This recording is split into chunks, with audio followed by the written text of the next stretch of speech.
जय गुरु जी संगत जी। जय गुरु जी सबको। शुक्राना गुरु जी। गुरु जी का बर्थडे वीक चल रहा है और सबको गुरु जी के जन्मदिन की, अवतार दिवस की बहुत बहुत बधाई हो। और ये जो महीना हमारे लिए इतना लकी होता है कि हमें लगता है कि सब तरफ से गुड न्यूज ऐसे महसूस होता है कि बहुत सारी इतनी एनर्जी हमको मिल रही है।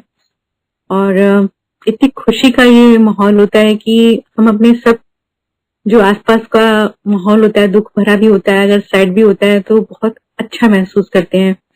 और गुरु जी ने वाकई हम लोगों के जीवन में इतना इतना चेंज ला दिया है कि लगता ही नहीं है कि मतलब हम इस दुनिया के लोग हैं। और जो भी हम लोगों से मिलता है वो सोचता है कि भी ये क्या है ऐसे कि ये लोग हर उस चीज में मस्त रहते हैं। गुरु जी इतनी कृपा बरसाते हैं, इतनी पॉजिटिव एनर्जी देते हैं अपनी संगत को।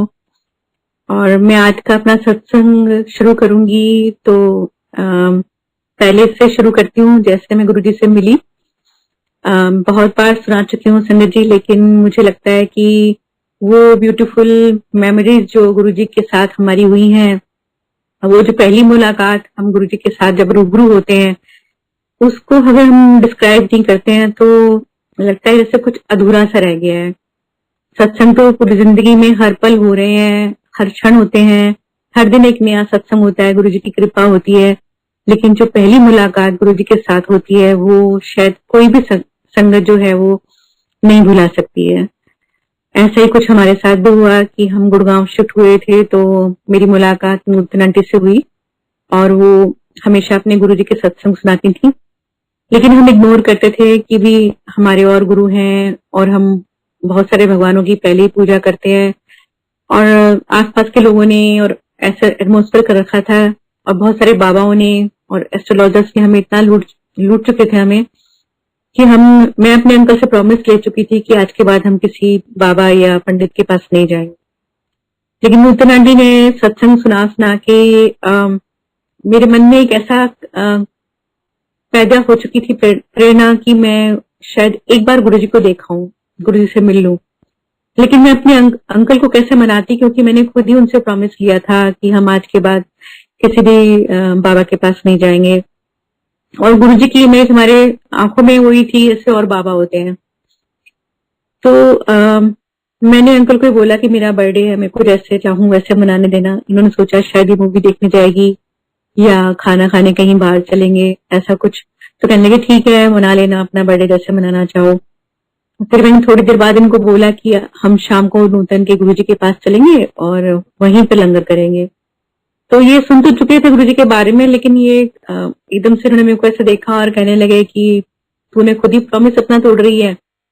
मैंने कहा हाँ, और मन में सोचा कि मैं उसको नूतन आंटी को खुश करने के लिए जा रही हूँ और वो भी खुश हो जाएंगे, चलो हम भी एक महापुरुष के दर्शन कराएंगे, उसके बाद हमने नहीं जाना। अंकल कहने लगे मैं आज जा रहा हूँ, आज के बाद मुझे कभी इंसिस्ट नहीं करना जाने के लिए। मैंने कहा ठीक है।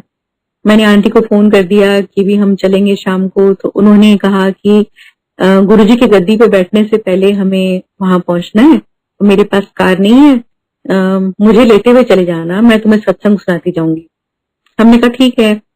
मैं उनको बोल के अपने थोड़े घर के काम निपटाए और कभी भी दिन में नहीं सोती हूँ, आज भी नहीं सोती हूँ, कभी तबीयत खराब होती है तभी सोती हूँ।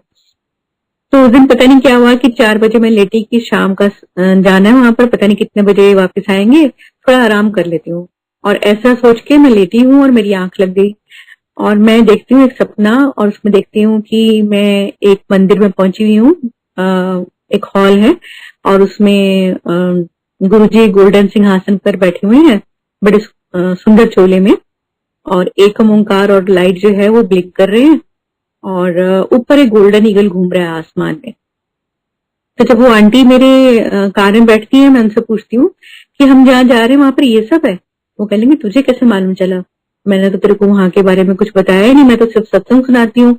तो मैंने कहा ऐसे ऐसे मैं आज दिन में सोई और मेरे को ये सब दिखा सपना। तो कहने लगी कि तेरे को तो गुरुजी ने ब्लेस कर दिया, तेरे को दर्शन दे दिए। और उस समय संगत जी जब हम नई नई संगत होते हैं तो ये सब बातें समझ नहीं आती हैं, और समझाने वाले भी हमारे भगवान गुरुजी महाराज ही हैं, जो समय आने पर हम सबको समझाते हैं कि उनकी क्या लीला है। और मैं भी अनजान सी, मुझे नहीं पता चला कि ये दर्शन ही थे गुरुजी के। और हम पहुंचे एम्पायर स्टेट छोटे मंदिर। तो गुरुजी एक सेटी पे बैठे हुए थे, कैजुअल वियर्स पहन के, जॉगिंग शूज पहन के, पैर ऊपर किए हुए थे। साइड में उन्होंने दरवाजे की तरफ देखा, हमने एंटर किया। गुरुजी ने गर्दन घुमा के बोला कि कौन है? तो नूतन आंटी बोली मेरी फ्रेंड हैगी, कच्ची पक्की। तो उन्होंने बोला पक्की। गुरुजी हंसे, कहने की कर देने। हमने कहा गुरुजी हम गाना गाते हैं। केहो जा गाते हो? हमने कहा गुरुजी कैसे बताएं, आप सुनोगे तो पता चलेगा। चंगा बह जा, कितने का रहने वाला है? ये अंकल जी से पूछा। तो अंकल बोलेंगे मैं जम्मू दा। तो इतने सेवादार हमें जगह पर बैठने के लिए बोल रहे थे। तो गुरुजी ने बोला, पीछे से मेरी बैक हो गई थी। गुरुजी कहने लगे कि तू तो अंबाले चंडीगढ़ ते कोल दी सरदारनी हैगी। मैंने एकदम से गुरुजी को पीछे मुड़ के देखा कि गुरुजी मुझे ही बोल रहे हैं, और गुरुजी मेरी तरफ ही देख रहे थे। तो मुझे लगा हाँ मुझे ही बोल रहे हैं। मैं एकदम से कांप गई थी, मेरे रोंगटे खड़े हो गए, क्योंकि मैं एक सिख बॉर्न बेबी हूँ और मैं अडॉप्टेड हिंदू फैमिली में थी। उन्होंने मेरा पालन पोषण किया था, लेकिन इसके बारे में मेरे इन लॉज तक को नहीं मालूम था कि मैं एक सिख बॉर्न बेबी हूँ। और हमने ज्यादा लोगों से अपनी घर की बातें शेयर भी नहीं की थी। मेरी जो स्कूल कॉलेज टाइम की फ्रेंड्स थी वो भी बहुत दूर दूर चली गई थी, किसी का मेरे से कोई अब कांटेक्ट नहीं था। तो मेरे को लगा कि मैंने गुरुजी को कब बताया, गुरुजी को कैसे पता चल गया। फिर मैंने सोचा नूतन आंटी से तो मैंने अपनी पर्सनल बात कोई शेयर ही नहीं करी, तो गुरुजी को कैसे मालूम चल गया। मुझे क्या मालूम था कि तीनों जहान के मालिक, सारे जहान के मालिक मेरे सामने बैठे हैं, वो परमात्मा है, उन्हें सब कुछ पता है। लेकिन तब अकल नहीं थी, मैं अपना दिमाग लड़ा रही थी। तो मैं बैठ गई तो एक सेवादार अंकल आए, उन्होंने मेरे हाथ में चाय प्रसाद का गिलास थमा दिया। मैंने पीना शुरू किया। पीते पीते मेरे गले में बहुत एक समस्या थी बहुत सालों से, और उसके लिए मैं बहुत सारी मेडिसिन खा चुकी थी, होम्योपैथिक, एलोपैथिक, आयुर्वेदिक, जो जो कोई बताता था वो सब मैं खाती थी, लेकिन वो ठीक ही नहीं होके दे रही थी। तो जैसे ही मैंने चाय प्रसाद पिया तो मुझे लगा कि वो सब कुछ मेरा ठीक हो रहा है गले में। मैंने फिर दिमाग लगाया कि इसमें लौंग दालचीनी डली हुई है और शायद ये टाइमली रिलीफ है, इसके बाद फिर वैसे ही हो जाएगा। लेकिन उस दिन के चाय प्रसाद पीने के बाद से लेके आज तक वो समस्या मेरे को दोबारा नहीं हुई। जय गुरु जी। और मुझे नहीं मालूम था कि वो चाय प्रसाद जो है वो डिवाइन प्रसाद है, क्योंकि सत्संग सुने थे, और जब हम नई संगत होते हैं तो हम उसको अनमने मन से सुनते हैं, पूरा नहीं सुनते हैं। आज भी हम कई बार गलतियां कर देते हैं। हम जग की भूल भुलैया में खो जाते हैं। सत्संग में जाते हैं, प्रॉपर सत्संग नहीं सुनते हैं, प्रॉपर लंगर की तरफ ध्यान नहीं देते हैं, प्रॉपर शब्द की तरफ ध्यान नहीं देते हैं। तो ये गलतियां हम तब भी कर रहे थे, अब भी कर रहे हैं। तो उस समय तो मेरे को समझ नहीं थी, और मैंने नूतन आंटी के सत्संग को बहुत अनमने मन से सुना हुआ था, तो मुझे नहीं मालूम था कि ये डिवाइन प्रसाद है और इस प्रसाद को ग्रहण करने से हम लोगों का कल्याण होगा। तो जब चाय प्रसाद पीने के बाद मेरे को ये अच्छा लगने लगा, तो मैंने इसको अपने तक ही रखा था। उस समय किसी से शेयर नहीं किया था, ना ही मालूम था कि सत्संग शेयर करने होते हैं, इससे भी कल्याण होता है। तब इतनी अकल नहीं थी। उसके बाद क्या हुआ कि बच्चों ने काफी परेशान किया मेरे को कि मम्मा कहाँ ले आए हो, क्या है ये, बर्थडे सेलिब्रेशन है क्या। तो मेरे को तो अच्छा लग रहा था, वहां पे शब्द चल रहे थे, गुरुजी का नूर मुझे अपनी तरफ खींच रहा था, वो ऑरा जो थी वो मुझे बहुत अच्छी लग रही थी। लेकिन बच्चे जो थे उनका अपना कहना था, क्योंकि वो पहली बार ऐसी जगह पर गए थे, उनको समझ नहीं आ रही थी कि क्या करना है। तो हमने लंगर किया, लंगर करके हम लोग बाहर से ही बाहर जाने लगे। तो किसी ने बताया कि भी आपको ना फिर से लाइन में लग के गुरुजी से आज्ञा लिए बगैर नहीं जाना है। तो हमने कहा ठीक है, हम फिर से लाइन में लगे। मैंने मत्था टेका, गुरुजी कहने लगे ऐश करो आंटी।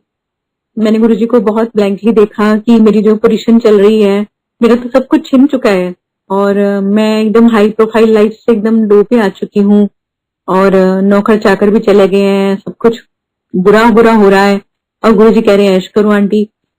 तो अंकल ने मत्था टेका, तो गुरुजी कहने लगे वीरवार नू आई तो 5.25 ग्राम का सोने का ओम बना के ले आई। अब अंकल ने मुझे बड़े गुस्से से देखा, मैंने अंकल को देखा, मैं भी डर गई। हमारी पूरे रास्ते लड़ाई होती चली गई। अंकल कहने लगे तूने मेरे को फिर से फंसा दिया, ये वो।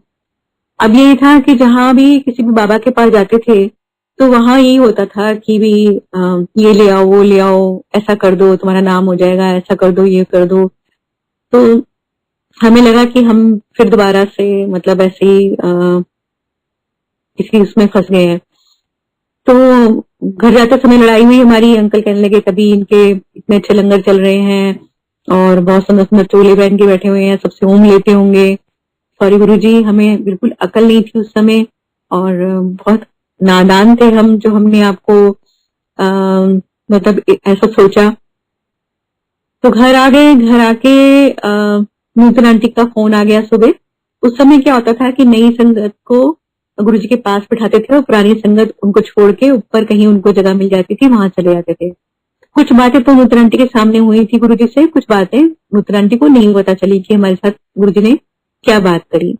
तो मैंने सारा बताया कि बाद में ऐसे ऐसे हुआ, अब तो मैं नहीं जाऊंगी। वो कहने की तू तो बहुत लकी है, मेरे 14 साल से रिश्तेदार आ रहे हैं, कोई होशियारपुर से, कोई कहीं से, गुरुजी उनको बात भी नहीं करते हैं, ऐसे ऐसे इशारा करते हैं और निकाल देते हैं बाहर। और तेरे को तो पहले दिन गुरुजी ने इतना ब्लेस कर दिया।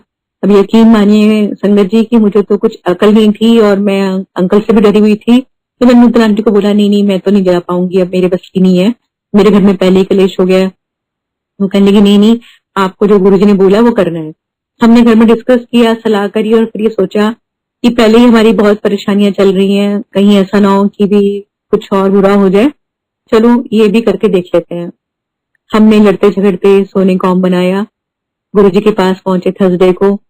हम लाइन में लगे हुए थे, गुरुजी ने दूर से देखा, कहने ले आई। तो अंकल ने ऐसे सर हिलाया, पास पहुंचे, गुरुजी ने हाथ किया, हमने उसमें लॉकेट रख दिया। ओम था सोने का 5.25 ग्राम का। तो गुरुजी ने कहा डेट ऑफ बर्थ की है।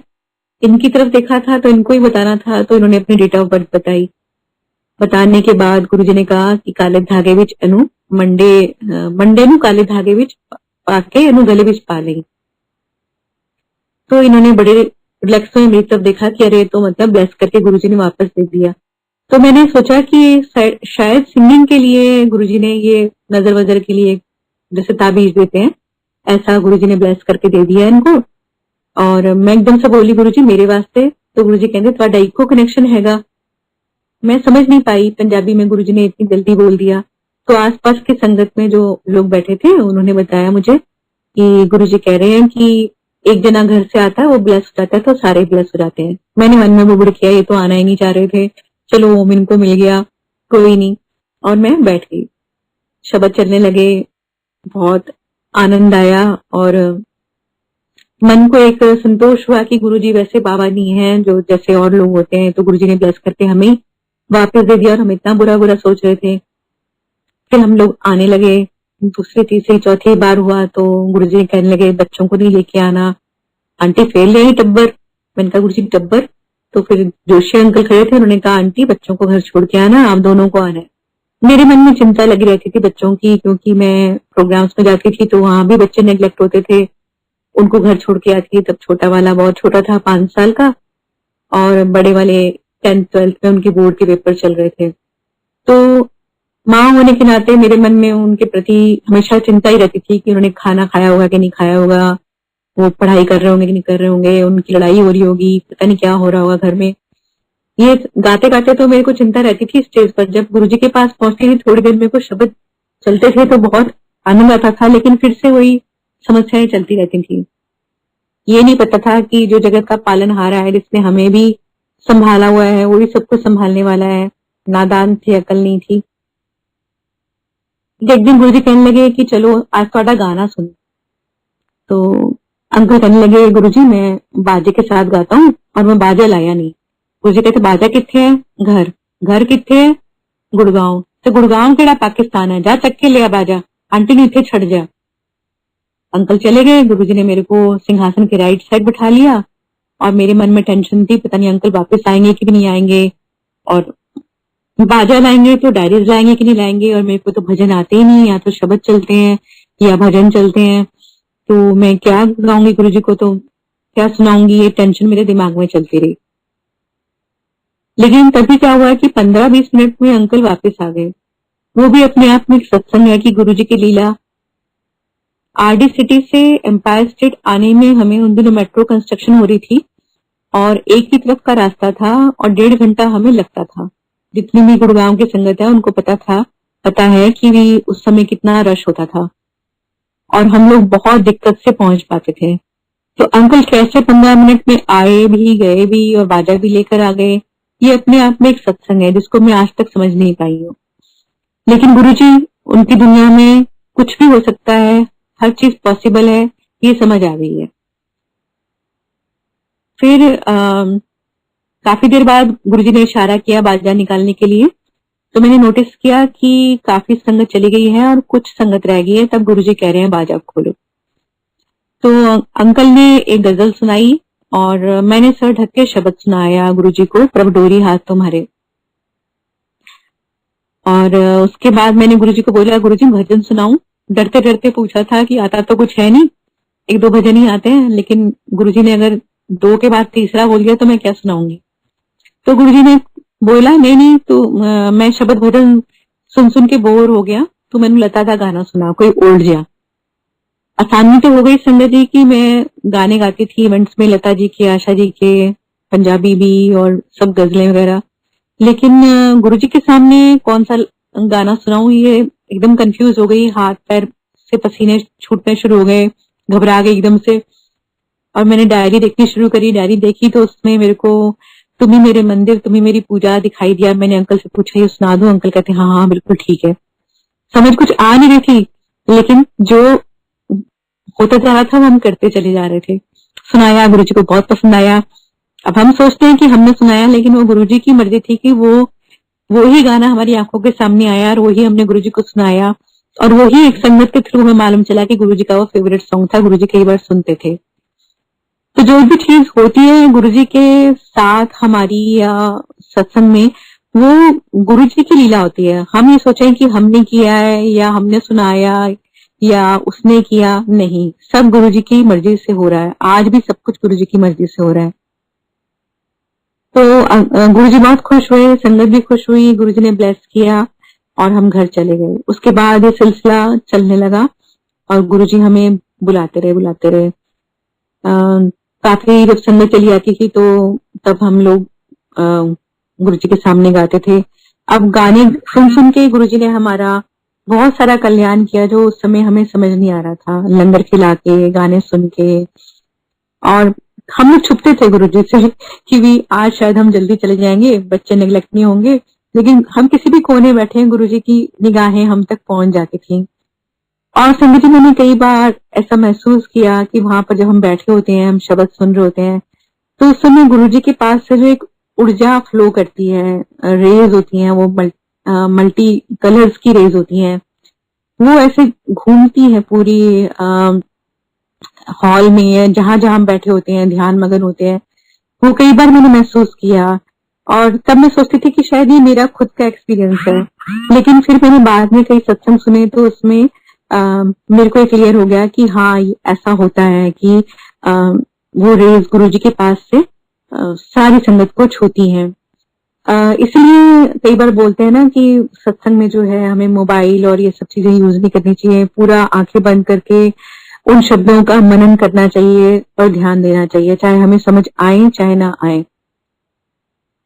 उसके बाद क्या हुआ कि एक बार मैं बच्चों के लिए मूंग की दाल बनाकर आ गई और ये था कि जल्दी जल्दी गुरुजी के पास पहुंचूं और ऐसा ना हो कि गुरुजी पहले गद्दी पे बैठ जाए और मैं लेट हो जाऊं। मोटिव तो यही था कि भाई सुबह से जागी हुई थी, पहले रिकॉर्डिंग पर गई थी, उसके बाद घर आई और खाना बनाते समय जब मैंने घड़ी देखी तो मेरे को लगा कि मैं लेट हो जाऊंगी, तो मैंने मूंग की दाल बनाई जल्दी से और बड़े वाले बेटे को बोला कि तुम फुलके बना देना, और मैं गुरुजी के पास आ गई। लेकिन जब लंगर आया मेरे सामने तो मेरा ध्यान एकदम बच्चों की तरफ चला गया और मैंने सोचा कि ये मैं क्या करके आई हूँ। बच्चों ने तो ठीक से खाना भी नहीं खाया होगा और मतलब मैं यहाँ पर इतना अच्छा अच्छा लंगर खा रही हूँ, पनीर है, छोलिया है, 5-5 तरीके की मिठाई है। और ये चीज मैंने किसी को, ये बात किसी से कुछ कही नहीं कि मतलब मैं मन में सोच रही हूँ, ना अंकल को पता ना किसी को पता। तो जब मैं लंगर करने के बाद गुरुजी के पास काफी देर तक बैठी भी रही, गाने भी सुनाए गुरुजी को, उसके बाद गुरुजी ने आज्ञा दी कि चलो तो जैसे जाने लगे तो एक दो आंटियों ने बोला कि गुरुजी आपको वापस बुला रहे हैं। मैं वहीं बैठी हुई थी, सारी चीजें मेरी निगाहों के सामने थी कि टेबल है, गुरुजी का लैंप है उधर साइड में, एक एक चीज मेरी निगाहों में थी कि कहाँ क्या पड़ा हुआ था। लेकिन वो मिठाई का डिब्बा गुरुजी ने ऐसे हाथ किया और उस पर आ गया और गुरुजी ने बोला ये ले जा बच्चा वास्ते। और मुझ पागल को कुछ समझ में नहीं आया कि ये मिठाई का डिब्बा कहाँ से आया। मैं इतनी थकी हुई थी और गुरुजी की लीला थी कि शायद मेरे को ब्लैंक रखना है। मैंने वो मिठाई का डिब्बा लिया और आके कार में बैठ गई और सोचा कि मतलब जाके घर में सो जाऊं जल्दी से। इतनी जोर से मैं नींद भी आ रही थी मेरे को। और मैंने धीरे धीरे महसूस किया जैसे जैसे गाड़ी चलती जा रही थी घर की तरफ, और वो मिठाई का डिब्बा था वो हैवी हैवी होता जा रहा था। तो मुझे लगा कि मैं थक गई हूँ। लेकिन जब 1 किलो से 5 किलो, 5 किलो से 10 किलो ऐसे उसका वेट बढ़ने लगा तो मुझसे रहा नहीं गया। मैंने अंकल को बोला कि ये मिठाई का डिब्बा तो 1 kg का है, लेकिन ऐसा क्यों लग रहा है कि ये बहुत भारी हो रहा है। मैं सोच रही थी कि मैं थकी हुई हूँ इसलिए मेरे को भारी लग रहा है, लेकिन अब तो ये बहुत बहुत ज्यादा वेट होता जा रहा है, ऐसा लग रहा है 30 किलो हो गया है। तो अंकल कहने लगे गुरुजी को पता चल गया होगा हमें नोटों की जरूरत है, इसलिए इसमें नोट बन रहे होगे, तो सत्संग में सुनती। मैंने कहा तुम्हें मिठाई के डिब्बे में भी नोटों के सपने आ रहे हैं, और हमारी लड़ाई शुरू हो गई। हमेशा की तरह जैसे होती थी कि बहस बहस में लड़ाई हो गई। और फिर घर पहुंचे तो बच्चे ने दरवाजा खोला। बच्चे कहने लगे मम्मा आपके अंदर से गुरुजी की खुशबू आ रही है।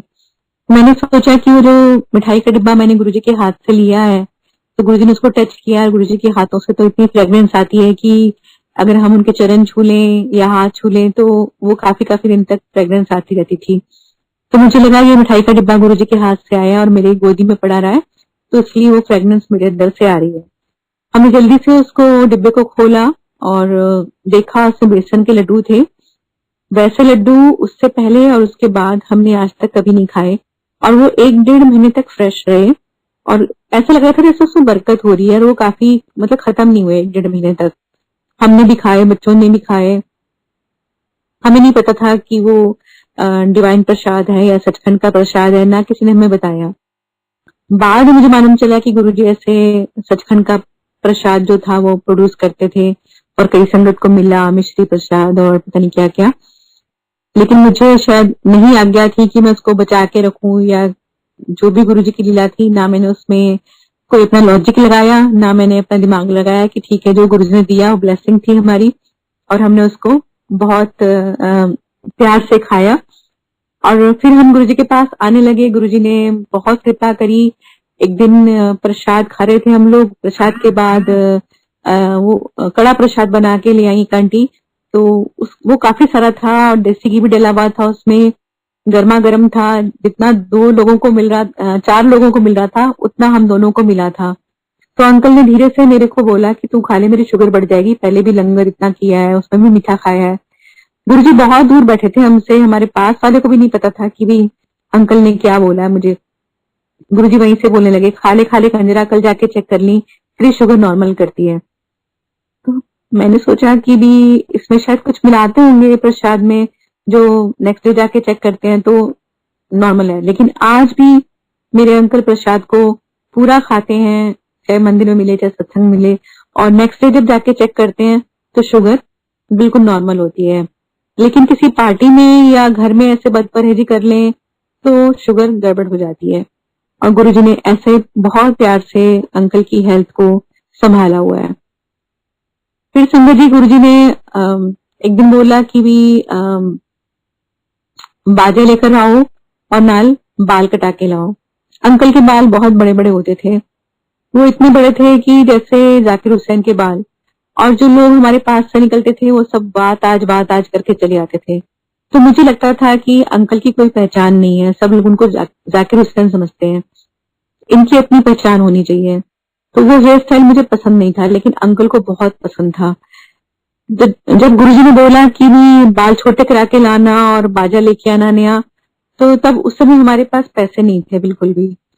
काम कम था और मार्च का महीना चल रहा था, बच्चों की फीसें और न्यू यूनिफॉर्म्स, न्यू बुक्स, और गुड़गावा में आपको पता ही है सब कुछ महंगा महंगा, तो हम उसको मैनेज नहीं कर पा रहे थे।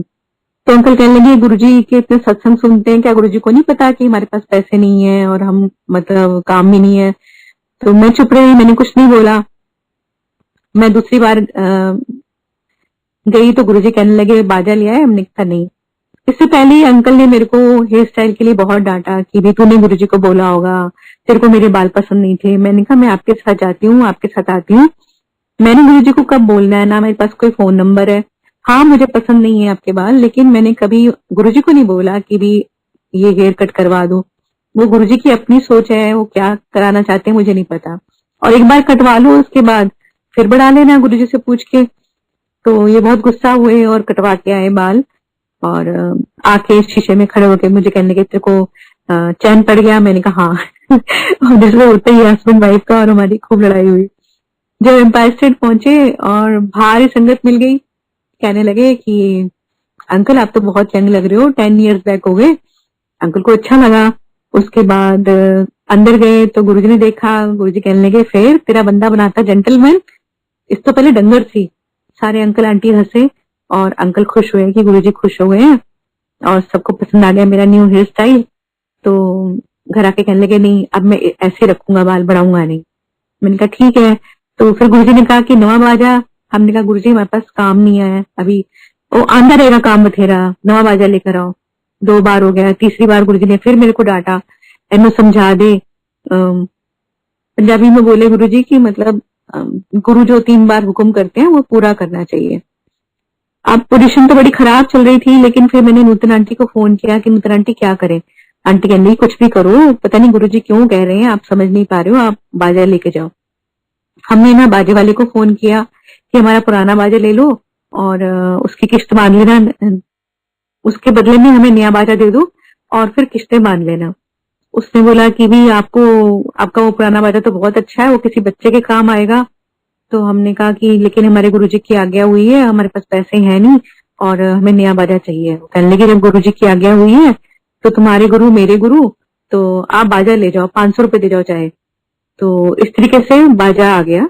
लेकिन बाजा गुरुजी के पास ले जाना होता था जिस दिन, उसी दिन हमारे घर पे कोई ना कोई गेस्ट आ जाता था। अब गेस्ट को बोलते थे कि भी हम अपने गुरुजी के पास जा रहे हैं, तो वो भी तैयार हो जाते थे, उनके साथ उनके बच्चे भी तैयार हो जाते थे। हम उनको मना नहीं कर पाते थे क्योंकि वो इतने जिद करते थे कि हम भी चलेंगे, हम भी चलेंगे। तो फिर हमें डर लगता था कि गुरुजी हमारे बच्चे नहीं आने देते तो इनके बच्चे ले जाएंगे तो और भी शरारती हैं। तो हम उनको बहाना बनाते थे कि यार गुरुजी बैठे ही नहीं है, उनका फोन आ गया, ऐसे कुछ करके। सॉरी गुरुजी कि वो उस समय हमें झूठ बोलना पड़ा। ऐसा करते करते वो 27 में ही हो गई। तो मुझे बहुत उस दिन पता नहीं गुरुजी ने कोई इंजेक्शन भर दिया था या क्या लीला रची थी कि मुझे उस दिन बहुत गुस्सा आया। वैसे मैं कभी इससे पहले अंकल पे इतना गुस्सा करती नहीं थी, उस दिन मैंने बहुत गुस्सा किया। मैंने कहा कि आज के बाद ना मैं आपको बोलूंगी नहीं कि एम्पायर स्टेट चलो, आप जब बोलोगे तब मैं जाऊंगी, लेकिन आज के दिन बाजा जरूर जाएगा। कुछ भी करो, मेहमानों को रफा दफा करो, कुछ भी करो, मेरे को ये बाजा वहां ले जाना है। गुरुजी इतने महीनों से बोल रहे थे, अब आ गया है तो हम लटकाए जा रहे हैं। तो किसी तरीके से क्या हुआ कि हम 27 मई को पहुंच गए गुरुजी के पास। तो गुरुजी ने इशारे इशारे में पूछा, बड़े प्यारे अंदाज में गुरुजी पूछते थे, जैसे बच्चे नहीं पूछते कि बाजा ले आए हो। और हमने इशारा करते थे तो वो खुश हो जाते थे, उनकी गाल एकदम लाल लाल हो जाते थे। उनको क्या मिलना था हमारे से, कुछ नहीं, हम तो एक साधारण से सिंगर हैं, ना कुछ आता है ना जाता है। लेकिन पता नहीं क्या उनकी भोलेनाथ की कृपा हुई कि उनको हम पसंद आ गए और वो इतने खुश होते थे कि उनकी खुशी देख के हमारी खुशी और दुगनी हो जाती थी। तो उन्होंने इशारा किया और हाथ के इशारे से समझा दिया कि बाद में निकालना है। लेकिन उस दिन गुरुजी थोड़े से गुस्से में भी थे और उन्होंने बार बार कुछ बातें बोली और फिर कहने लगे कि मैंने हुन टूट जाना है। तो हमने सोचा कि गुरुजी पंजाब जाने की बात कर रहे हैं। तो मैं मन में सोचने लगी गुरुजी मेरे से नाराज तो नहीं हो गए, मैंने घर में ऐसे बोल दिया कि मैं आज के बाद नहीं जाऊंगी। क्योंकि मेरे को मन में फीलिंग ऐसी हो रही थी कि गुरुजी अगर आप दूर चले जाओगे तो मैं आपसे कैसे मिलूंगी, मैं तो यहाँ ही बहुत मुश्किल से आ पाती हूँ। और मैं गुरुजी को एक टक देखती रही। फिर गुरुजी उठे, फिर पूछने लगे नवा बाजा ले आई। हमने कहा हाँ जी गुरुजी। तानू तो ब्लेस करके जाना है, तानू दो ना दू, तानू का दी टेंशन हैगी, जाओ लेके आ बाजा। अंकल गए, बाजा ले आए। गुरुजी यूं गए यूं आए, एकदम से अपने रूम से चोला चेंज करके कैजुअल वियर्स पहन के आके नीचे बैठे। और फिर उन्होंने अंकल ने एक पंजाबी गाना सुनाया। मैं भी उस दिन पंजाबी गाना तैयार करके लेके गई थी, लेकिन गुरुजी ने मेरे को कहा, साथ वाले अंकल को किसी को बोला कि उनको बोलो ये गाना। तो वो अंकल मेरे से कहने लगे कि गुरुजी कह रहे हैं कि आप वो गाना सुनाओ जो आपने बैसाखी पर बड़े मंदिर में सुनाया था। संगत जी, बीच में थोड़े सत्संग मिस हो गए हैं, लेकिन जो जो मुझे याद आ रहा है मैं वो सुनाती जा रही हूँ। तो मैंने सोचा कि मैंने बैसाखी पर कौन सा गाना सुनाया था, तो मुझे याद आया कि मैंने लग जा गले लता जी का सुनाया था, तो मैंने गुरुजी को वो सुनाया। जब वो मैं गा रही थी तो मेरी गुरुजी के साथ 2 बार आंखें मिली। मैं गुरुजी की तरफ देख नहीं पाती थी गाते समय, क्योंकि बड़ी शर्म सी भी आती थी और थोड़ा बहुत ऐसा लगता था कि गुरुजी का पता नहीं क्या रिएक्शन होगा। तो उस दिन मेरी 2 बार आंख मिली गुरुजी से, तो मेरी एकदम रोंगटे से खड़े हो गए कि जो मतलब मैं गाना गा रही हूँ ये यथार्थ में होने जा रहा है कि गुरुजी पंजाब चले जाएंगे और गुरुजी मेरे से नाराज हो गए हैं और शायद अब गुरुजी मतलब मैं गुरुजी से मिल नहीं पाऊंगी। तो ये समझ नहीं आ रही थी कि क्या लीला हो रही है। इतने में गुरुजी ने फिर जैसे मैंने गाना खत्म किया, गुरुजी कहते अच्छा चलो।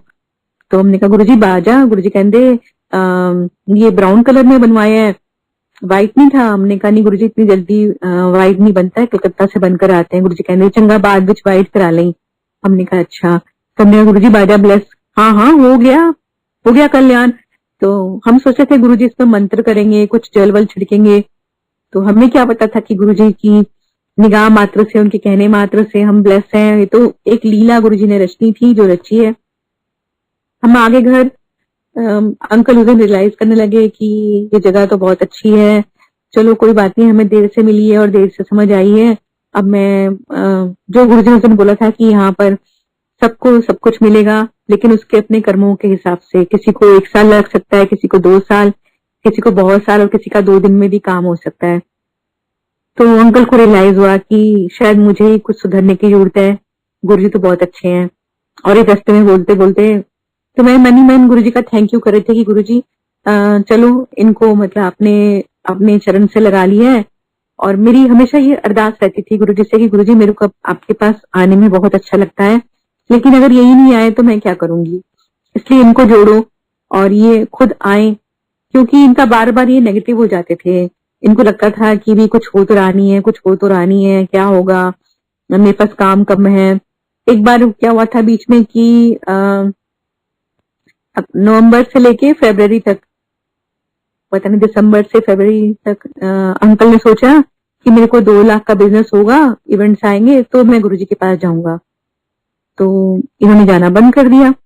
तो मेरे को बड़ा बुरा लगता था, मैं एकदम से उदास हो जाती थी। मैं गुरुजी को मनी मन अरदास करती थी कि गुरुजी कुछ करो कि मैं आ पाऊं। तो वही हुआ कि 2 लाख का बिजनेस आ गया, इनका टारगेट पूरा हुआ। तो इन्होंने कहा चलो चलते हैं गुरुजी के मंदिर। तो हम आ गए। गुरुजी कहने लगे कितने गायब हो गया सी। तो इन्होंने बोला कि गुरुजी मेरे पास काम आ गया था, तो मेरे इवेंट्स थे और फिर ना आपके ये है कि सैटरडे संडे को ही आना है, तो मेरा बड़ा मुश्किल हो जाता है एक दिन फिक्स करना। तो गुरुजी कहते जेड़े मर्जी दिन आ पर आया कर, अंदर है। तो ये खुश हो गए कि भी मेरे आने या ना आने से गुरुजी को क्या फर्क पड़ता है, लेकिन गुरुजी फिर भी प्यार से बुला रहे हैं, इतना इंसिस्ट कर रहे हैं, तो इनको थोड़ा अच्छा लगा। तो बाहर जब निकले तो संगत में से एक अंकल ने बोला अंकल आप कितने लकी हो कि आपको गुरुजी कह रहे हैं जेड़े मर्जी दिन आ। यहाँ तो मतलब किसी को 6-6 महीने नहीं आने देते गुरुजी, किसी को 15 दिन के बाद बारी आती है, किसी को 1 महीने बाद बारी आती है। आप कितने लकी हो। तो इनको और अच्छा लगा कि गुरुजी कितना प्यार करते हैं। तो ये धीरे धीरे गुरुजी ने जैसे इनको जोड़ना था वैसे जोड़ा। और संगत जी आज के दिन भी गुरुजी ऐसे ही हम लोगों पर कृपा कर रहे हैं, मेरे बच्चों पर, अंकल पर, पूरे रिश्तेदारों पर बहुत गुरुजी की कृपा है। जो जो जुड़ता है मोहल्ले पड़ोस में भी सब जगह गुरुजी की बहुत कृपा हो रही है। गुरुजी ने जैसे ऐसे बोला था कि ये संगत ही तेरा परिवार है, वही वही सब कुछ चीजें सामने आ रही हैं। एक बार अंकल बैठे हुए थे और मैं भी बैठी हुई थी, तो गुरुजी ने बोला कि क्यों मुंह लमका के बैठे हो। तो हम गुरुजी के पास पहुंचे और गुरुजी को बोलने लगे गुरुजी अंकल बोले कि मैं जम्मू से आया हुआ गुरुजी, मेरे को 25 साल हो गए और मेरे नाम नहीं हुआ। तो गुरुजी कहते मेरे को तो नहीं आया, हाले रुक जा 1.5-2 साल। तो अंकल का मुंह लटक गया कि 1.5-2 साल अभी और रुकना पड़ेगा। फिर जब बाजा लेके गाना सुनाया तो कुछ संगत बैठी थी, उन्होंने ताली बजाई। तो गुरुजी कहने लगे, जा संगत में सुन ले, तेरा नाम हो गया। अंकल बाहर निकल के मुझे कहने लगे, 20-25 लोग बैठे थे, इनके सुनने से क्या नाम होगा। लेकिन संगत जी आज आप देखो कि गुरुजी की कृपा से संगत कितनी बढ़ गई है, और कितनी कृपा है गुरुजी की कि मंत्र जाप जो गाया हुआ है, गुरुजी ने गवाया, वो पूरे ही संसार में बजता है, मंदिर में भी बजता है। भजन गुरुजी के जो गुरुजी ने रिकॉर्ड करवाए, गुरुजी की कृपा से बने, उनकी मर्जी से लिखे गए, उनकी मर्जी से कंपोज हुए। संगत ने इतना प्यार दिया, आश्रम ने इतना प्यार दिया। मैं सोचती हूँ, पीछे मुड़कर देखती हूँ तो मेरे को आंसू ही आंसू लगते हैं मेरी आंखों से कि गुरुजी ने इतनी कृपा बरसाई है। और हर मोड़ पर, हर मुसीबत में गुरुजी ने ऐसे ऐसे बचाया हमें। मेरे को गुरुजी ने बहुत बार लाइफ दी। अभी मैं आपको रिसेंटली अपना कोविड का सत्संग सुनाने जा रही हूँ, जिसको सुन के संगत जी आप लोग भी महसूस करोगे कि गुरुजी हमारे साथ हमेशा हर पल रहते हैं। इससे पहले के सत्संग बहुत है, लेकिन ये कोविड वाला लेटेस्ट है मेरा। 1 साल से लॉकडाउन था, और लॉकडाउन में गुरुजी ने हमारे को न्यू हाउस ब्लेस करके दिया, और उसमें हमने चेंज किया। लॉकडाउन में ऑनलाइन बहुत सारे सत्संग भी किए गुरुजी की कृपा से। फिर जब लॉकडाउन खुला तो उसके बाद सबने डरा रखा था हमें कि कोविड है, नहीं काम करना, लेकिन हम गुरुजी का नाम लेके काम किए जा रहे थे, क्योंकि देखो रोजी रोटी भी चलानी बहुत जरूरी है। बच्चों का लालन पालन करना है, घर चलाना है, तो थोड़ा सा निकलना भी पड़ता है। तो हम लोग निकले और सत्संग गुरुजी की कृपा से हम करके आए, अमृतसर भी, लुधियाना भी, जहां जहां गुरुजी ने काम दिया वो सब करके आए। 17 अप्रैल तक बहुत स्मूथली हम लोग अच्छे से गुरुजी की कृपा से काम करते जा रहे थे। 1 मई को पता नहीं कैसे क्या हुआ, मेरे को फीवर चढ़ा, और हुआ तो ये था कि हम अंकल को वैक्सीन लगवाने के लिए गए थे, और वहां वैक्सीन नहीं मिली, और वहीं से मुझे कुछ अजीब सा महसूस हुआ। घर आके मेरे को गर्मी गर्मी सी लग रही थी, और जब मैंने नोटिस करा तो मेरे को फीवर हो गया था। 1 मई से लेकर 2 मई 3 मई हम ऐसे डोलो वोलो खा के गुजारा कर रहे थे, लेकिन जब देखा 104 तक फीवर जा रहा है तो फिर दवाई कोरोना की शुरू हो ही गई कि आप ले ही लो इसको। इतने में रिपोर्ट वगैरह कराई तो टेस्ट पॉजिटिव आ गया। 7 मई तक फीवर उतर ही नहीं रहा था, फिर डॉक्टर ने मेरी स्टेरॉइड शुरू करा दी। स्टेरॉइड शुरू होने के बाद 8 मई को मेरी ऑक्सीजन गिरनी शुरू हुई। तो जो मेरे अड़ोस पड़ोस में सभी को कोविड हो चुका था, नीचे वालों को, पड़ोस में, पीछे, सब आगे कुछ संगत रहती है, एक संगत के अंकल आंटी है, उनको भी हो गया था। हम सब लोग एक दूसरे की फोन पर हालत पूछ रहे थे, और इतना प्यार है संगत में कि मतलब मैं बता नहीं सकती। जब संगत को मालूम चला कि भी मेरी तबीयत खराब है तो उन्होंने मेरे को घर पे खाना बना के भेजना शुरू किया, और 8 मई को उन्होंने सबने अंकल को ये बोला कि इनका CRP और जो है सिटी स्कैन जो है वो बहुत खराब आया है, 18/25, तो आप इनको हॉस्पिटल का अरेंजमेंट करो। डॉक्टर ने भी मेरे को यही सजेस्ट किया कि आप हॉस्पिटल ढूंढो इमीडिएटली, रात बेरात अगर ऑक्सीजन और गिर गई तो आपको कौन संभालेगा। अंकल और मनस्वी को भी कोविड हो गया था, और ये भी गिरे पड़े से महसूस हो रहे थे। इनका इन्फेक्शन कम था, लेकिन फिर भी वीकनेस बहुत ज्यादा थी। अब मुझे डर था कि अंकल को शुगर भी है, वैसे तो गुरुजी संभालने वाले हैं, लेकिन कहीं इनकी हालत ना खराब हो जाए, क्योंकि सुनने में ऐसा आ रहा था। जब सबने इंसिस्ट किया तो अंकल ने सब जगह पता किया तो बेड नहीं मिल रहे थे और ऑक्सीजन भी नहीं मिल रही थी।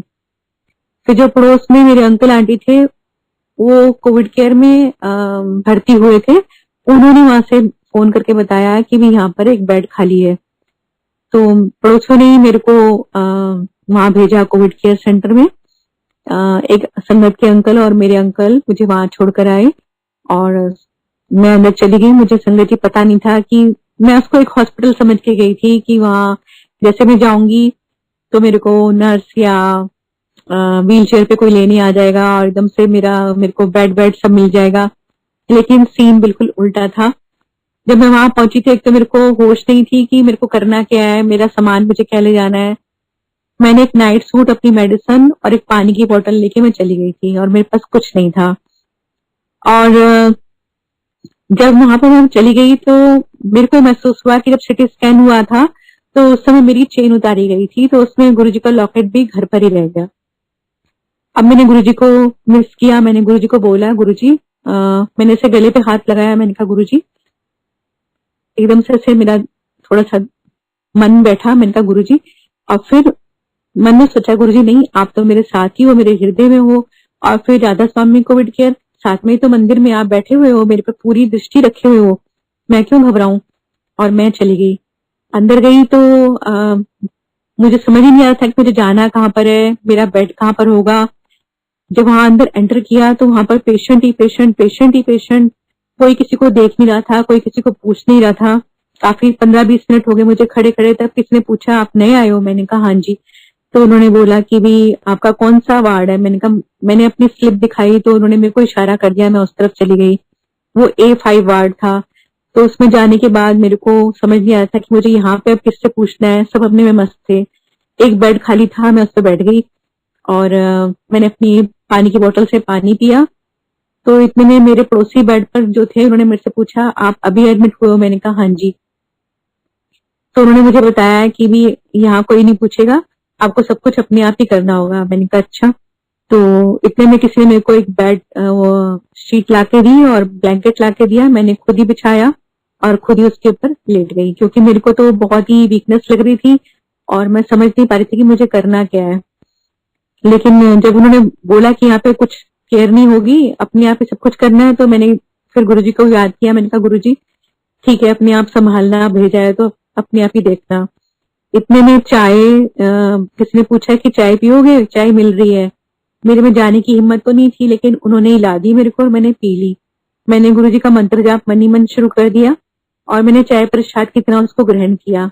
5 बजे मैं एडमिट हुई थी शाम को और 7 बजे फिर वहां पे लंगर आ गया। वो लंगर भी किसी ने मेरे को ला कर दे दिया, क्योंकि मेरे को तो लाइन में लग के जाने की हिम्मत ही नहीं थी। साथ वाले बेड वाले अपने लिए लेके आते थे, वो मेरे लिए भी ले आते थे, तो मैंने वो भी खा लिया। अभी तक कोई डॉक्टर नहीं आया था, कुछ नहीं हुआ। 8-9 बजे डॉक्टरों की एक टीम आई, तो मैंने नोटिस किया कि भी जिनके रिश्तेदार थे साथ में, अटेंडेंट टाइप, वो लोग उनको खींच खींच के अपने पास लेके जा रहे थे। डॉक्टर्स पीपी किट में थे और एक एक घंटा एक एक पेशेंट के ऊपर वो उनको छोड़ ही नहीं रहे थे। मेरी बारी बहुत देर में आई। जब वो मेरे पास पहुंचे तो उन्होंने मेरे को देखा, आप नए एडमिट को, ऐसे पूछ के। उनको मेरा बेड नंबर तक नहीं पता था कि मेरा बेड नंबर कौन सा है। ऐसी केयर थी वहां पर। तो उन्होंने मेरे को वही मेडिसिन जो मेरे घर पर मैं खा रही थी वही देनी शुरू कर दी, डॉक्सी एंड पता नहीं जो भी थी। तो मैंने उनको बोला ये तो मैं खा रही थी, मैंने सोचा था मेरे को इंजेक्शन लगेगा, कुछ लगेगा, लेकिन कुछ नहीं। और वो डॉक्टर्स मेरे को वही मेडिसिन देके चले गए। तो मेरे को ठंड लगने लगी, वहां पर एसी बहुत हाई थे, मेरी बॉडी अकड़ने लगी। मैंने अपने साथ वालों को बोला कि एसी कम हो जाएंगे, कहते नहीं होंगे। तो ठीक है, मैंने कहा मेरे को बहुत ठंड लग रही है और मैं बिल्कुल अच्छा महसूस नहीं कर रही हूँ। तो उन्होंने मेरे को 2 कंबल और ला के दिए और मैं उनको लेट के लपेट के लेट गई और मेरे को लग रहा था कि मैं डूबती जा रही हूँ। मैं गुरुजी को याद करे जा रही थी और मंत्र जाप करे जा रही थी और मैंने अपने आप को पूरा गुरुजी के समर्पित कर दिया था कि गुरुजी जैसे रखो। रात को 2-3 बजे के करीब कोई डॉक्टर सीनियर गुरुजी की कृपा से राउंड पर आया। मुझे महसूस हुआ कि मेरी उंगली पर कुछ हुआ है टच। मुझे महसूस हुआ कि ऑक्सीमीटर लगा है। ऑक्सीमीटर लगा हुआ तो डॉक्टर जोर से बोले इनको ऑक्सीजन नहीं लगाया, 70 पे ऑक्सीजन चली गई है, जल्दी भागो। तो 10-15 मिनट में वो ऑक्सीजन कंसंट्रेटर लेकर आए और मुझे महसूस हुआ कि मेरे नाक के पास कुछ ठंडी ठंडी हवा आनी शुरू हुई है और मैं ठीक से ब्रीथ करने लगी। लेकिन अंदर ही अंदर जैसे बहुत कुछ टूटा हुआ होता है, ऐसा भी महसूस हो रहा था और मैं गहरी नींद जैसे मेरी स्थिति हो रखी थी। अच्छा लगने लगा और मैं सो गई। सुबह जब मेरी आंख खुली तो मैंने सोचा कि भी मैं हूँ कहाँ पर। देखा तो मैं कोविड केयर में ही हूँ और देखा कुछ लोग सो रहे थे, कुछ जाग रहे थे और समझ नहीं आया था। मेरे को एकदम से वॉशरूम जाने के लिए प्रेशर बना, तो मुझे समझ ही नहीं आ रहा था कि मुझे जाना कहाँ पर है। तो मैंने किसी को इशारे से पूछा तो उन्होंने मेरे को रास्ता बता दिया कि उधर से जाके वॉशरूम है। तो मैंने देखा वहां पर जिस रास्ते से मेरे को होके जाना था वो मेरे बेड से दिख तो रहा था, और वहां पर बहुत सारी बॉडीज पैक होके पड़ी हुई थी। मैंने एकदम मेरा दिमाग चकरा गया। मैंने कहा ये क्या है, और एकदम से गुरुजी को याद किया। मैंने कहा गुरुजी बिल्कुल संभालो, ये क्या है, ये तो बहुत नेगेटिविटी है जो दिख रही है मेरे को सामने, पता नहीं ये सब किसकी दुनिया होंगी पूरी पूरी। नहीं नहीं गुरुजी, सबको संभालो, सब पर कृपा करो। ऐसे करते हुए मंत्र जाप करते हुए वॉशरूम को चली गई। वॉशरूम बहुत दूर था, पैदल जाना पड़ा, और मैं चली तो गई, लेकिन जब मैं वॉशरूम करके हाथ धो के वापस उस आंगन तक पहुंची जहां पर सब लोग अपने अपने पेशेंट की वेट कर रहे थे वॉशरूम के बाहर, वहां मेरी आके हिम्मत एकदम गिर गई, और जैसे पसीने से छूटे और मैं गिर गई। मुझे नहीं मालूम कि मैं कहाँ हूँ। तो जब मुझे होश आया तो मेरे को किसी ने चेयर पे बिठाया हुआ था और पूछ रहे थे कि आपके साथ कोई नहीं है, आप अकेले हो, आप अटेंडेंट नहीं लेकर आए, आपका वार्ड कौन सा है, आपका बेड कौन सा है। इतने सारे क्वेश्चन सब लोग एक साथ मेरे से करने लगे। मुझे समझ नहीं आया था कि मैं किसका क्या जवाब दूं। मैंने सिर्फ उनको इशारे से अपना वार्ड बता दिया। वो सब मुझे मेरे बेड तक छोड़कर चले गए। मुझे महसूस हुआ था कि काफी मेरे को चोटें लगी हुई हैं। आके मुझे ये भी महसूस हुआ कि शायद उस पीरियड पर मेरी ऑक्सीजन और गिर गई होगी। आके मैंने अपने आप फटाफट अपना वो जो था ऑक्सीजन कंसंट्रेटर उसको दोबारा से अपना लगाया, और मेरे को ठीक से ब्रीथिंग होने लगी। तो मैंने वहां पूछा, मैंने कहा यहाँ पे कोई वॉशरूम पे ले जाने के लिए अटेंडेंट वगैरह नहीं मिलेगा? कहते नहीं, यहाँ पर तो कुछ नहीं है, आप किसी अपने रिलेटिव को बुला लो। तो मेरे को ये लग रहा था कि अंकल भी बीमार है, मनस भी बीमार है, तो मेरे पास आएगा कौन, और जो भी आएगा उसको मैं इतने हाई रिस्क जोन में बुला के उसको भी बीमार कैसे कर दूं। मैंने इसलिए अपने घर में किसी को कुछ नहीं बताया कि मेरे साथ क्या हो रहा है। अच्छा, तब तक मेरे को कोई इंजेक्शन नहीं लगा। कुछ रात 9 तारीख को मैं एडमिट हुई थी, और 10 तारीख की रात को मुझे इंजेक्शन लगाया उन्होंने। तो मुझे बताया गया था कि आपको सुबह शाम दोनों टाइम 2-2 इंजेक्शन लगेंगे। मैंने पूछा कौन से इंजेक्शन है, तुमने मुझे कोई नाम नहीं बताया। बहुत पेनफुल प्रोसीजर था वो भी। और 11 की सुबह मुझे कोई इंजेक्शन नहीं लगा। 11 की रात को मेरे को एक इंजेक्शन लगाया, एक नहीं लगाया। मैंने काफी उनको बोला, मैंने कहा जब कल रात को लगाया था तो 2 लगाए थे, तब डॉक्टर ने मेरे को बोला था कि 2-2 इंजेक्शन आपको सुबह शाम लगेंगे। तो कोई कुछ बोल के नहीं, बता के नहीं राजी था। तो मुझे बड़ा अजीब सा लग रहा था कि क्या कर रहे हैं, मतलब प्रॉपर मेरे को मेडिकेशन नहीं मिल रहा है, ना मेरे को स्टीम मिल रही थी ना कुछ और। तो मेरे को लग रहा था इससे तो मैं घर में ही रहती तो ज्यादा अच्छा था। नेक्स्ट डे मैं फिर वॉशरूम गई तो सेम वही हुआ कि मैं फिर दोबारा चली तो गई, लेकिन मैं आ नहीं पाई और मैं वहीं गिर गई। इन 2-3 दिन में मेरे को इतनी चोटें लग गई कि मेरे को कोहनी पर, घुटने पर, पेट पर, ठोडी पर, नाक पर, और एक दिन तो मैं इतनी जोर से गिरी कि मेरे दोनों टीथ आगे के आधे आधे टूट गए, और अब मैं खाना भी ठीक से नहीं खा पा रही थी। तो मैं गुरुजी को याद की जा रही थी, तो मैं गुरुजी को ये प्रार्थना करती कि गुरुजी मेरे को ऐसे पैक करके नहीं जाना है, पैक होके नहीं जाना है, और मेरे को सिर्फ एक बार घर पहुंचा देना। मुझे मालूम है आप मेरे अंग संग हो, मैं स्वरूप नहीं है मेरे पास, तो क्या हुआ, आप मेरे अंग संग हो। और मंत्र जाप करती रहती थी। 12 तारीख की शाम को 6 बजे मैं मंत्र जाप कर रही थी, और मैं कंबल में लेटी हुई मतलब मंत्र जाप कर रही थी, क्योंकि 7 बजे जो मंदिर से आता था मंत्र जाप रिले होता था, उसको मैं रोज तो ज्वाइन करती थी, लेकिन वहां नहीं कर पा रही थी क्योंकि मुझे फोन की सुधि नहीं थी, ना मैं उसको प्रॉपर चार्ज कर पाती थी, ना वो कहाँ है फोन ये भी नहीं पता होता था। सबके फोन कॉल आ रहे थे, मैं वो भी नहीं उठा पाती थी। तो मुझे मालूम ही नहीं था कि फोन कहाँ पर है, मेरा बैग कहाँ पर है, होश नहीं थी पूरी। 12 तारीख की शाम को जब मैं मंत्र जाप कर रही थी तो संगत जी एक कच्चे पीले रंग की बटरफ्लाई मेरे बेड के चारों तरफ घूमती है, 4-5 राउंड काटती है, और मंत्र जाप कर जा रही हूँ। मेरे को एकदम से चेहरे पे खुशी भी आ गई कि मैं सत्संग सुनती हूँ कि गुरुजी किस न किस रूप में आते हैं। तो मैं सोचती थी कि गुरुजी तो गुरुजी ही है, उनको हम किसी रूप में क्यों देखें कि बटरफ्लाई है, पिकॉक है। लेकिन उस दिन जब वो बटरफ्लाई घूमी तो मेरे को इतनी खुशी हुई। वो सिर्फ मेरे बेड के इर्द गिर्द घूमी और कहीं नहीं गई। मैं सोच रही थी मैं उसका वीडियो बना लूं या मैं उसकी फोटो खींच लूं। जब तक मैं अपना फोन ढूंढती, कंबल हटाती, तब तक वो बटरफ्लाई उड़ गई। और उस दिन से संगत जी बिना किसी प्रॉपर मेडिकेशन के मेरी जो ऑक्सीजन थी वो 93 पर आ गई, जो 70 पे चली गई थी और 70 से 83 पे ही रह रही थी, वो 93 पर आ गई और मैं अच्छा फील करने लगी। मेरी आंखों में गुरुजी के शुक्राने के आंसू थे, लेकिन मैं किसी को शेयर नहीं कर पा रही थी कि ये हुआ क्या है। मैंने डॉक्टर को बोला कि मेरी ऑक्सीजन ठीक हो गई है, मैं घर चली जाऊं।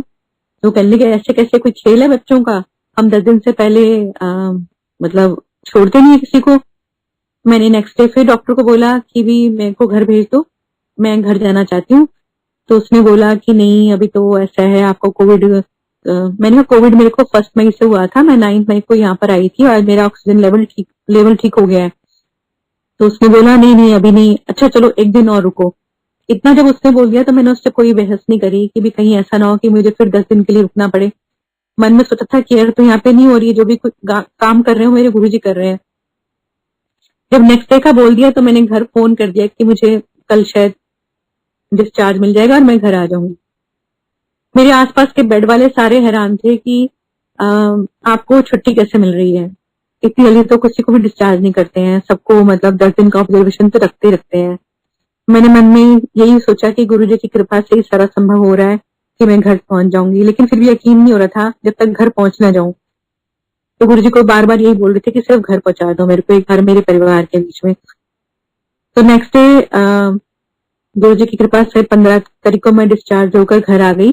घर आके अंकल ने जब मेरी हालत देखी, बच्चों ने देखी, सब रोने लग गए कि हमने तेरे को ठीक होने के लिए भेजा था कि और टूटने फूटने के लिए भेजा था। मैंने कहा कोई बात नहीं, गुरुजी ने यहाँ तक मेरे को पहुंचा दिया है तो आगे भी वही संभालेंगे।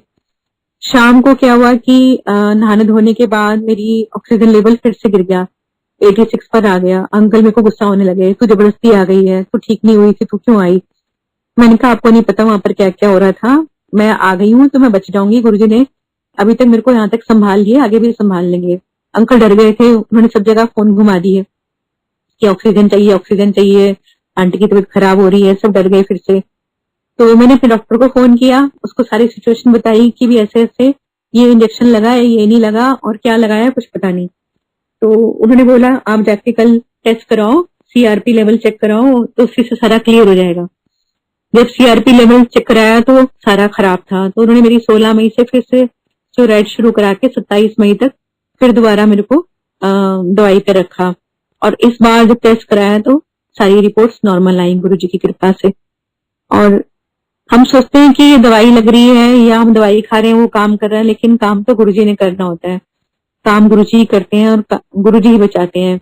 वो मुझे ले आए थे मेरे घर, मेरे को उसी का बहुत बहुत शुक्राना था। उसके बाद चाहे मुझे कुछ भी हो जाता, लेकिन मुझे उम्मीद थी कि गुरुजी कभी भी ऐसा नहीं होने देंगे और गुरुजी ने अपनी बात रखी और मेरे को बिल्कुल ठीक किया। मेरी लिक्विड डाइट चल रही थी टीथ की वजह से, फिर टीथ में थोड़ा थोड़ा पेन कम हुआ तो फिर मैंने सॉलिड खाना शुरू किया, लेकिन वीकनेस बहुत थी और टीथ का ट्रीटमेंट भी चला, जो भी चल रहा है। और 5 जुलाई को मेरे को टीथ में एक टेम्परेरी कैप लगी है, जिससे मैं 7 जुलाई का प्रोग्राम कर पाई हूँ। नहीं तो मेरे को लग रहा था कि मैं बहुत कैसे गाऊंगी और कैसे परफॉर्म करूंगी। गुरुजी की कृपा से अच्छा डॉक्टर ने और काफी संगत ने मुझे ये डरा दिया था कि जो चेस्ट इन्फेक्शन आपका है उसके हिसाब से तो आप 6 मिनट गा ही नहीं सकते हो अभी, लेकिन गुरुजी की कृपा से मैंने 7 जुलाई को जो भी मेरे को आता है मैंने गाया। थोड़ी परफॉर्मेंस मेरी वीक रही, लेकिन गुरुजी ने बहुत अच्छे से मेरे को गाने दिया, मुझे कोई प्रॉब्लम नहीं हुई सांस में या किसी चीज में, और प्रॉपर मैं सुर लगा पा रही थी। थोड़ा बहुत अड़चन हुई थी मेरे को टीथ की वजह से, लेकिन वो भी संभल गई। तो ऐसे हैं गुरुजी, उन्होंने बहुत साथ दिया। अच्छा, मैं इसके साथ ही आपको एक सत्संग और सुनाना चाहती हूँ कि मैं सोच रही हूँ कि 12 तारीख को बटरफ्लाई आई और गुरुजी ने मेरे को दर्शन दिया, उसके बाद मेरा ये ऑक्सीजन लेवल ठीक किया। लेकिन देखिए इसका जो पूरा सबूत गुरुजी क्या देते हैं, वो सत्संग अभी अधूरा रहता था, वो अब कंप्लीट होता है। कैसे कि जो मेरे पड़ोस में अंकल रहते हैं, उन्होंने मेरी बड़ी सेवा करी। उन्होंने 7-8 दिन तक खाना बना के भेजा। गौरव सेठ अंकल है, हनी आंटी है, उन्होंने बहुत केयर करी। लेकिन जब मैं हॉस्पिटलाइज हुई तो इतना प्यार उनका कि आपस में संगत रोई कि भी सदा आंटी हॉस्पिटल चले गए हैं, क्या होगा, क्योंकि उन दिनों इतनी नेगेटिविटी फैली हुई थी, ऐसी ऐसी न्यूज आ रही थी कि सब घबराए पड़े थे और मेरा इन्फेक्शन बहुत ज्यादा था, इस वजह से वो बहुत डरे हुए थे। तो उन्होंने एक आंटी को फोन किया, नीलू आंटी, नीलू भाटिया आंटी, सेक्टर 46 में मेरी पुरानी पड़ोसन है। तो उनको फोन किया कि भी आंटी, सदा आंटी तो हॉस्पिटल चले गए, क्या होगा, रोने लगे अंकल। तो नीलू आंटी कहने लगी, मैंने रात को सपने में देखा है, मतलब 2-3 दिन जब मैं हॉस्पिटल एडमिट थी तब अंकल ने आंटी को फोन किया होगा। तो आंटी ने कहा कि अंकल आप घबराओ मत, मैंने रात को ही देखा है कि गुरुजी आंटी को ठीक कर रहे हैं। तो अंकल को थोड़ा सेटिस्फेक्शन हुई कि जब किसी को सपने में गुरुजी ने बता दिया है तो वाकई गुरुजी ने ठीक किया होगा। जब मैं वापस आई हॉस्पिटल से और काफी दिन के बाद आंटी का फोन आया मेरे को, और आंटी ने मेरे को उसी दिन का बताया जिस दिन बटरफ्लाई मेरे पास आई। और गुरुजी कहने लगे, उनको दिखाई दिया सपने में कि मैं मंदिर में हूँ। जो उन्होंने मेरे को सपना बताया वो मैं आपके साथ शेयर कर रही हूँ। नीलू आंटी ने देखा कि मैं मंदिर में हूँ, बहुत सुंदर अच्छे ड्रेसेस में और बहुत सुंदर लग रही हूँ। और गुरुजी की एक फोटो है जिसमें मंजी पे बैठ के गुरुजी कुछ खा रहे हैं, बाहर हॉल के बाहर जो जगह है रंगोली के पास, वहीं उसी बेड पे गुरुजी ने मेरे को लिटा दिया है। और फिर गुरुजी नीलू भाटिया आंटी के अंकल को, भाटिया अंकल को कहते हैं कि जो तूने संगत के लिए प्रसाद बनाया है चने का, वो बहा के आ जा। तो अंकल कहते हैं क्यों गुरुजी, प्रसाद क्यों बहाना है? तो गुरुजी कहते हैं कि जो मैं कह रहा हूँ वो बहा दो, चने बहा के आ जाओ। और वो भाटिया अंकल चने बहा के आ जाते हैं। और उसके बाद गुरुजी ने पता नहीं जो किया वो सपना मैं भूल गई, वो आंटी का बताया हुआ, वो आंटी कभी खुद भी सत्संग शेयर करेंगी। और गुरुजी कहने लगे कि चलो ये ठीक हो गई। तो सेम डे जब मेरे को गुरुजी वहां पर ठीक कर रहे थे, वही सेम डे आंटी को भी सपना गुरुजी ने दिखाया और इस तरीके से गुरुजी ने ये बताया कि मैं ही कर रहा हूँ सब। तो संगत जी, गुरुजी हमारे साथ, हर संगत के साथ हर पल है। बस हम यूं ही गुरुजी की शरण में, उनके चरणों में श्रद्धा बनाए रखें। संगत इतना प्यार करती है कि मेरे को तो कई बार बहुत ही इतने आंसू आ जाते हैं कि इतनी केयर कौन करता है, अपने रिश्तेदार भी नहीं करते हैं, सब अपने मतलब के होते हैं। जितना दो लो, मतलब बदले का चलता है कि भी ये किया है सामने वाले ने तो हम ये करेंगे। लेकिन संगत में, गुरु परिवार में और गुरुजी और हमारे बीच में ऐसा नहीं चलता है। चाहे हम गुरुजी को याद करें ना करें, चाहे हम उनका नाम जपे ना जपे, लेकिन गुरुजी को हमारी हमेशा फिक्र रहती है।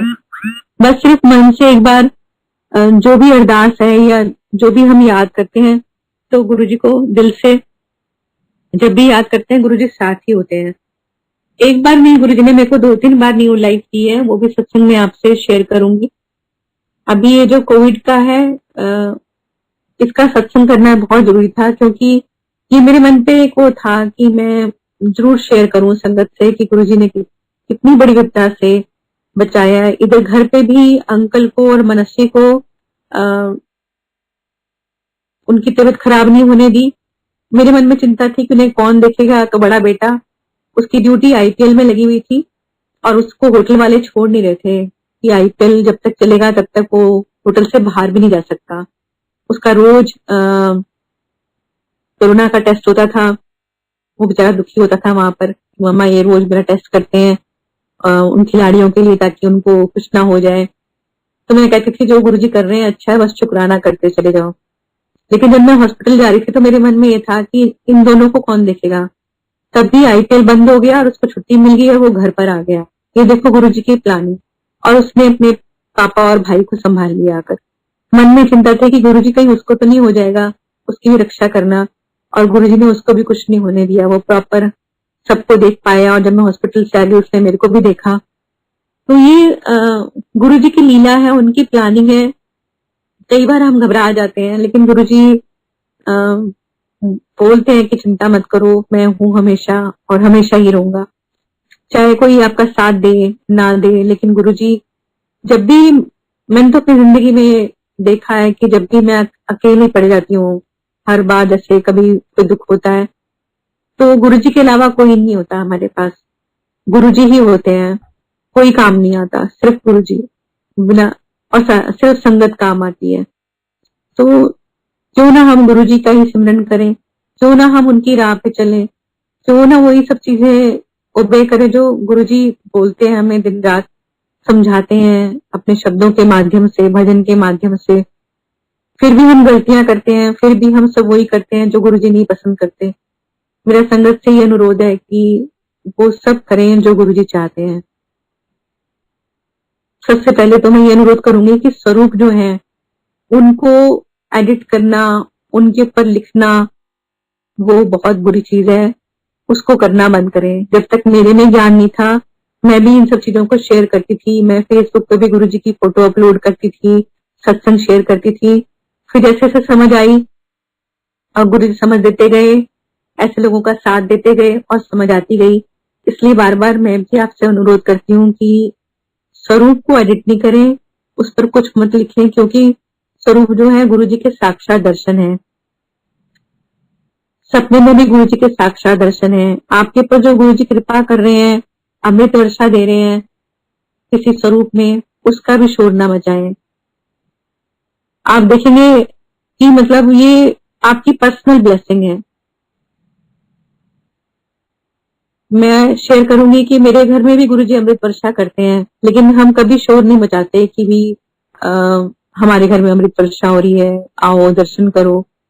ये हर इंसान की अपनी ब्लेसिंग है, गुरुजी का आपके साथ कनेक्शन है, उसका आप एक शो ऑफ मत करो। वो क्या है, कब किसकी नजर लग जाएगी, कब टोक लग जाएगी, कब कौन नेगेटिविटी दे देगा आपको। इसलिए इन सब चीजों से बचो और गुरुजी के ऊपर और सिर्फ गुरुजी के ऊपर ध्यान दो, उनके साथ कनेक्शन जोड़ो, उनके बताई हुई राह पर चलो, इधर उधर नहीं डोलो, फालतू की अफवाहों पर ध्यान मत दो, सिर्फ और सिर्फ गुरुजी। शायद ज्यादा तो नहीं हो गया मेरा प्रवचन, मुझे नहीं मालूम, लेकिन जो गुरुजी बुलवाते जा रहे हैं मैं वो बोल रही हूँ। और संगत से मेरा पूरा अनुरोध है कि गुरुजी को, गुरुजी से मांगने की भी जरूरत नहीं है। मैंने गुरुजी से कभी नहीं मांगा। इस बार कोविड में गुरुजी को बोल दिया कि गुरुजी मेरे को सिर्फ घर भेज दो, मुझे ऐसे पैक होके नहीं जाना है, मैं सिर्फ गाते बजाते आपके चरणों में जाना चाहती हूँ।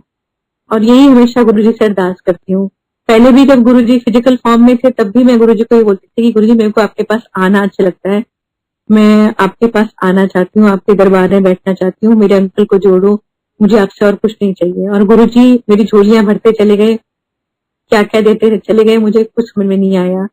आज मैं मुड़ के देखती हूँ तो मेरी झोलियां छोटी पड़ गई हैं। गुरुजी इतनी कृपा बरसा रहे हैं, इतना कुछ मेहर करते हैं, जिंदगी दे रहे हैं, सेहत दे रहे हैं। पैसा तो आनी जानी चीज है, कभी कम ज्यादा, लेकिन संतोष धन गुरुजी ने बहुत दिया है, बहुत। इतना सेटिस्फेक्शन महसूस करती हूँ मैं, मेरे बच्चे, मेरा परिवार, कि हम सेटिस्फाइड रहते हैं हर चीज में जो गुरुजी कर रहे हैं। बस शुक्राना शुक्राना शुक्राना, बहुत बहुत शुक्राना गुरुजी का, लख लख शुक्राना। दिन रात मैं और मेरे बच्चे, अंकल, हम गुरुजी का दिन रात शुक्राना करते हैं कि उन्होंने हमारे को किन किन चीजों से बचा रखा है। आज हम सोचते हैं कि हम लॉकडाउन में हैं, घर में कैद हैं, लेकिन पता नहीं हम घर से निकलते या बच्चे कहीं बाहर जाते, किसी बुरी संगत में फंस जाते, या किसी का एक्सीडेंट होता, किसी कुछ होता। उन सब चीजों से गुरुजी ने बचा के हमें लॉकडाउन पे अपने घरों में सेफ रखा हुआ है। ये भी एक बहुत बड़ी ब्लेसिंग है। और इस तरीके से हम ये वर्चुअल सत्संग कर रहे हैं, आपस में अपने घर में बैठे हुए बड़े मजे से रिलैक्स में हम गुरुजी का नाम भी ले रहे हैं, जप भी रहे हैं और संगत से भी जुड़े हुए हैं। ये भी एक बहुत बड़ी कृपा है गुरुजी की, जो हमें समझ नहीं आ रही है, लेकिन गुरुजी ने कैसे कैसे जोड़ा हुआ है संगत को पूरे विश्व में। अभी जैसे ये सत्संग मैं कर रही हूँ, ये ऑडियो कहाँ कहाँ पहुंच जाएगा और कैसे कैसे कौन कौन ब्लेस होगा। मैं भी सब लोगों के सत्संग सुन के ब्लेस होती हूँ। ये भी गुरुजी ने एक बहुत अच्छा माध्यम बनाया है जो हमारी समझ से बाहर है। नहीं तो हजारों सालों की तपस्या करते, व्रत रखते, क्या क्या करते, तब जाके हमारा कल्याण होता। गुरुजी ने बहुत सिंपल सा, बहुत सुंदर सा ये रास्ता बनाया हम लोगों के लिए, हमारे कल्याण के लिए, संगत के कल्याण के लिए। इसके लिए भी बार बार गुरुजी का बहुत बहुत शुक्राना है।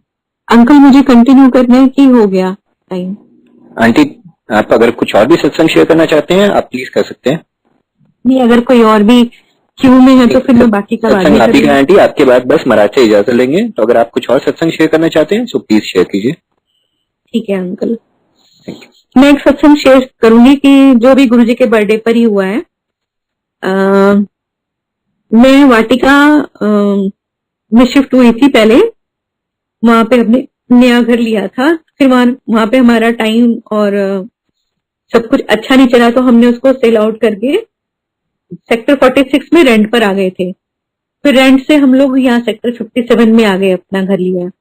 तो जब सेक्टर 46 में हम शिफ्ट हुए थे रेंट पर, तो मैं और मेरे नीचे वाले हम साथ ही शिफ्ट हुए थे किराएदार।